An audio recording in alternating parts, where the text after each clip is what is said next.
तो चलिए जो है हिस्ट्री ऑप्शनल के इस कक्षा कार्यक्रम में मैं अनिल सर आप सभी लोगों का स्वागत करता हूं। इतिहास वैकल्पिक विषय जो एक छात्रों के मध्य कई सारी भ्रांतियां और कह सकते हैं कि ये भ्रांतियां एक लैक ऑफ अवेयरनेस या एक लैक ऑफ नॉलेज की वजह से है। यूपीएससी सिविल सर्विसेज में सर्वाधिक लोकप्रिय ऑप्शनल सब्जेक्ट के रूप में इतिहास वैकल्पिक विषय इस बार भी अपने झंडे गाड़ चुका है। इस बार की जो ऑल इंडिया टॉपर है वो हिस्ट्री ऑप्शनल के साथ है।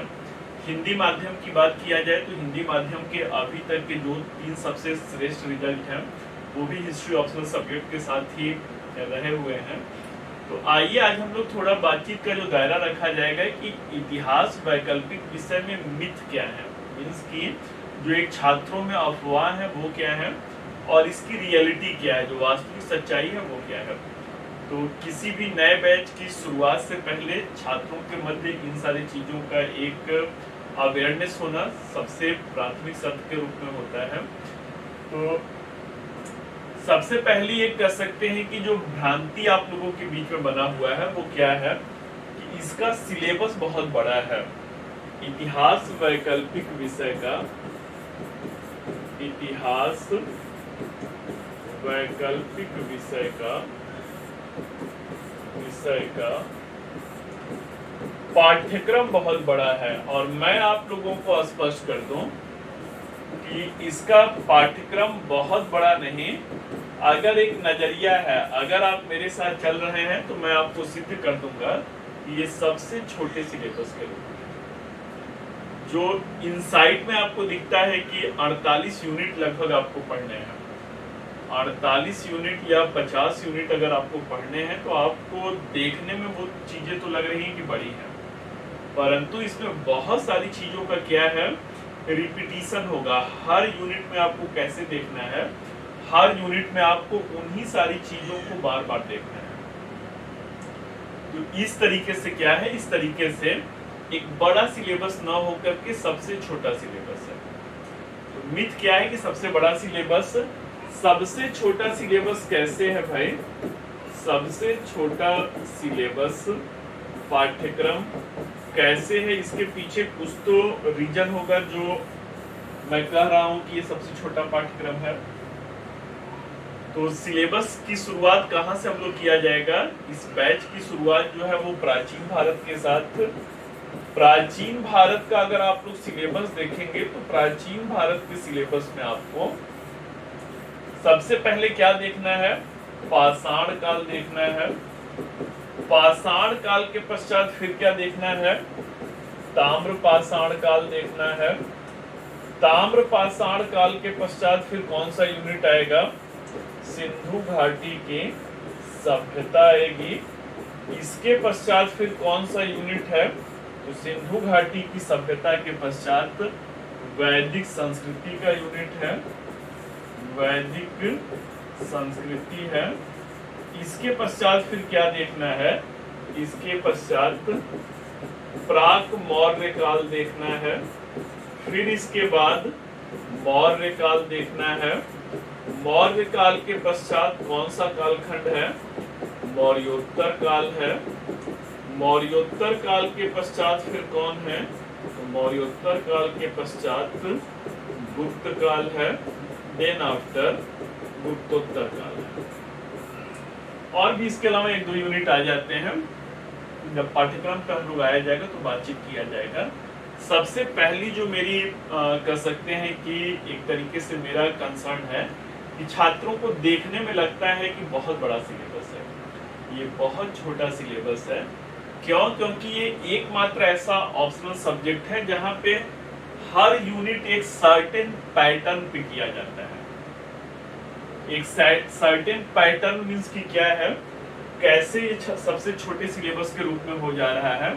तो आप किसी भी यूनिट को करेंगे, सपोज दैट मैं कह रहा हूं कि सिंधु घाटी सभ्यता हम लोग पढ़ा जाएगा। इसके बाद फिर हम लोग जो है वैदिक संस्कृति किया जाएगा। इसके पश्चात फिर हम लोग जो है प्राक मौर्य काल, प्री मौर्यन एज किया जाएगा। देन आफ्टर मौर्यन एज किया जाएगा। Then after post Mauryan age किया जाएगा। देन आफ्टर गुप्ता पीरियड किया जाएगा और पोस्ट गुप्ता पीरियड किया जाएगा।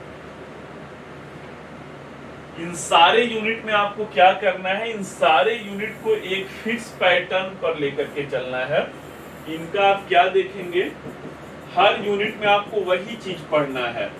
राजनीतिक दशा कैसी थी, देन आफ्टर इस समय काल की आर्थिक दशा कैसी थी, देन आफ्टर सामाजिक दशा कैसा था, देन आफ्टर धार्मिक सांस्कृतिक दशा, धार्मिक सांस्कृतिक दशा कैसा। तो हर यूनिट को एकदम फिक्स पैटर्न पे, यही जो हम लोग के अध्ययन का तरीका होगा वो मध्यकालीन भारत में भी होगा। मींस कि जब आप मध्यकालीन भारत में जाएंगे तो मध्यकालीन भारत भी इसी नजरिए से आपको देखना है। सल्तनत काल की राजनीतिक दशा क्या है, सामाजिक दशा क्या है, आर्थिक दशा क्या है, धार्मिक सांस्कृतिक दशा क्या है। मुगल काल है, मुगल काल की राजनीतिक दशा क्या है, आर्थिक दशा क्या है, सामाजिक दशा क्या है, धार्मिक सांस्कृतिक दशा क्या है। ये बड़ा कहाँ हुआ भाई, आप तो ये कर सकते हैं ना कि मोटी मोटा 4 यूनिट जो है या 5 यूनिट ही आपको है, जो आपको किस नजरिए से पढ़ना है, तो नजरिया ही बस चेंज करना है। आपको पढ़ना कैसे है, तो आपको निरंतरता के साथ परिवर्तन के दृष्टिकोण में पढ़ना है। निरंतरता के साथ परिवर्तन के दृष्टिकोण से पढ़ना है। अब ध्यान से समझने का प्रयास कीजिएगा। एक बार सिलेबस तो वैसे ही चला जाएगा जैसे दिया हुआ है, एक एक यूनिट करके समझाया जाएगा, जीरो से समझाया जाएगा। कि एक छात्र अगर इतिहास नहीं भी पढ़े हुए हैं, एक छात्र जो अभी इतिहास ग्रेजुएशन में है और उसे पढ़ रहे हैं, एक कोई ऐसा छात्र है जो हिस्ट्री सब्जेक्ट को बहुत पहले पढ़ा हुआ है अभी भूल रहा है, कोई कंसर्न नहीं है। आपको कहीं से भी चिंतित होने की आवश्यकता नहीं है। क्यों?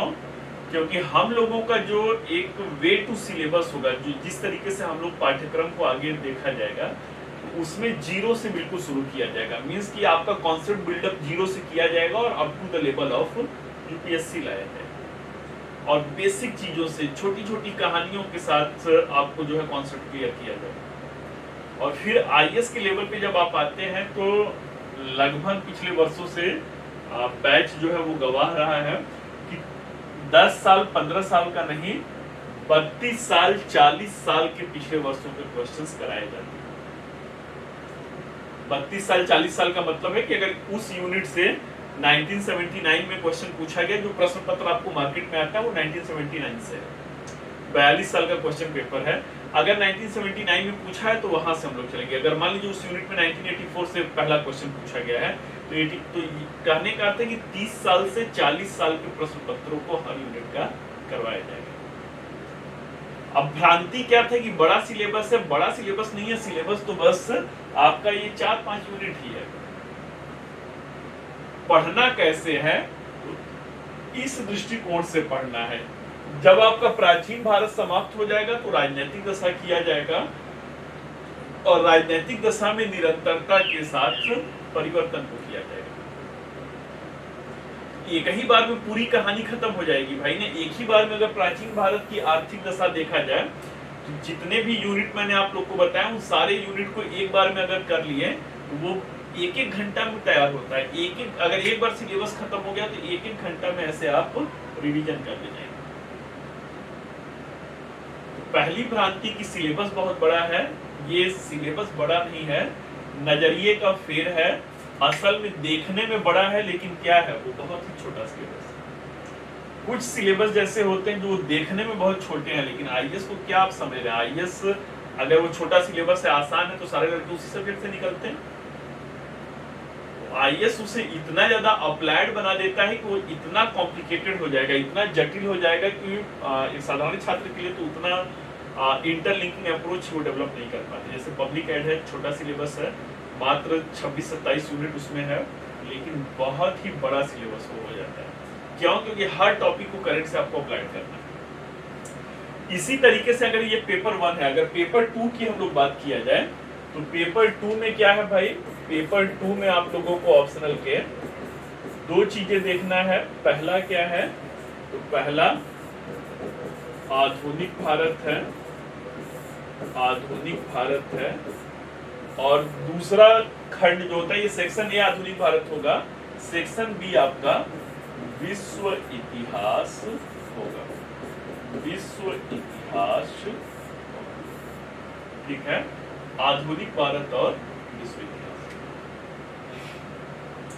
अब आधुनिक भारत में अगर हम लोग देखा जाए तो आधुनिक भारत में और विश्व इतिहास में क्या इंटरलिंकेज है, लगभग 26 यूनिट आपका यहाँ पे भी पड़ेगा।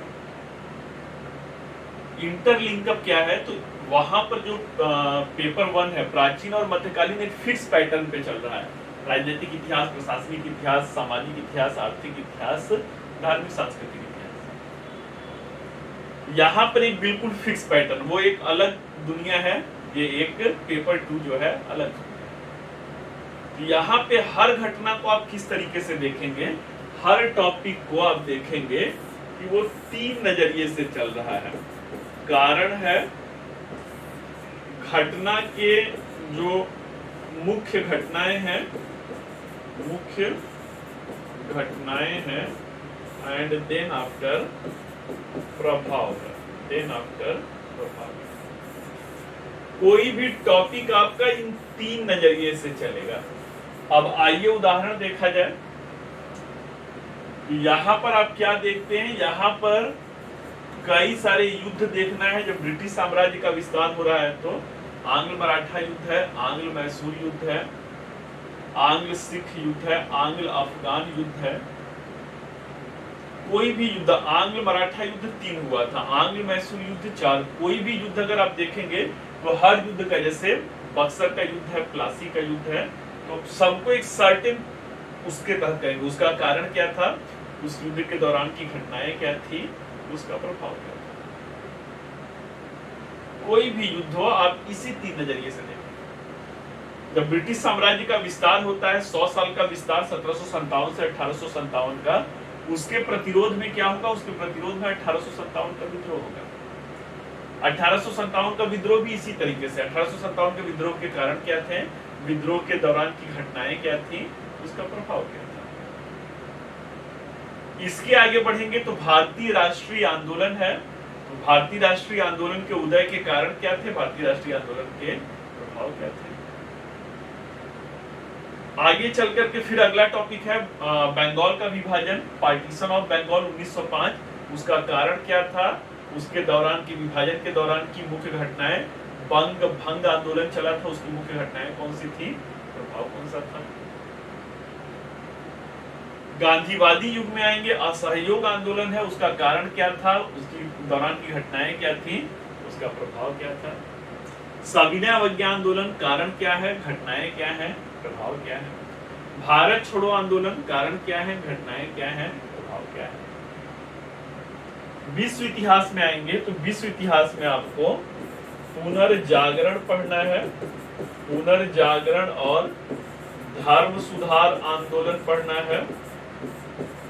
देन आफ्टर जो है औद्योगिक क्रांति है, इंडस्ट्रियल रिवॉल्यूशन है। देन आफ्टर अमेरिकन रिवॉल्यूशन है। देन आफ्टर फ्रेंच रिवॉल्यूशन है। देन आफ्टर जो है चाइनीज रिवॉल्यूशन, चीन की क्रांति है। देन आफ्टर रूस की क्रांति है। उसके पश्चात एक जो है वणिकवादी मर्केंटाइल रिवॉल्यूशन है, वणिकवादी जो है वो क्रांति है। इसके अलावा कुछ वहां पर भी आपको देखना होगा, कुछ आंदोलन वगैरह, जैसे कि चार्टिस्ट मूवमेंट है। 1830 की यूरोप की क्रांति है, 1848 की यूरोप की क्रांति है, वर्ल्ड वॉर प्रथम विश्व युद्ध है, द्वितीय विश्व युद्ध है, शीत युद्ध है।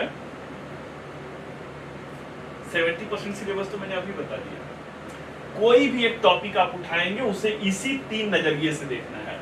शीत युद्ध है, शीत युद्ध का कारण क्या था, मुख्य घटनाएं कौन सी थी, प्रभाव क्या था। प्रथम विश्व युद्ध और द्वितीय विश्व युद्ध है, उसके कारण क्या थे, घटनाएं कौन सी थी, प्रभाव कौन सा था। पुनर्जागरण के कारण क्या थे, पुनर्जागरण के दौरान की घटनाएं क्या थी, उसके प्रभाव क्या थे। अमेरिका की क्रांति, किसी को भी देखिएगा इसी 3 ब्रॉडर पर्सपेक्टिव में आपको देखना है।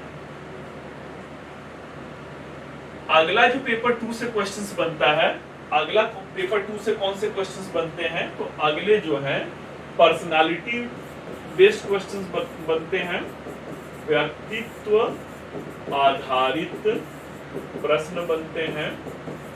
व्यक्तित्व आधारित अगर प्रश्न देखेंगे तो व्यक्तित्व आधारित प्रश्न में सर्टेन पर्सनालिटी पे पूछा जाता है, जैसे कर्जन पे क्वेश्चन पूछा जाएगा, गांधी जी की संघर्ष विराम संघर्ष की रणनीति है, नेपोलियन पे प्रश्न बनता है, बिस्मार्क पे क्वेश्चंस बनता है, काउंट कैवूर पे क्वेश्चंस बनता है, मैजिनी पे क्वेश्चंस बनता है, और भी बहुत सारी पर्सनालिटियां, सुभाष चंद्र बोस पे प्रश्न बनता है, एनी बेसेंट और सरोजिनी नायडू पे प्रश्न बनता है।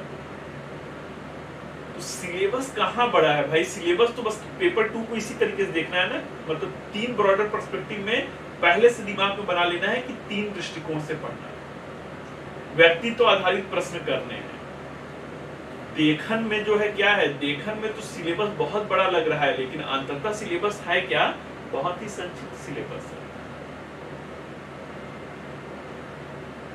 तो इसी चीज को मैं क्या करना चाहता था, इसी चीज को मैं आप लोगों के साथ जो है स्पष्ट करना चाहता था कि इतिहास वैकल्पिक विषय से जुड़ी हुई कई सारी भ्रांतियां हैं, जिसमें एक भ्रांति क्या है, सिलेबस बहुत ज्यादा बड़ा है।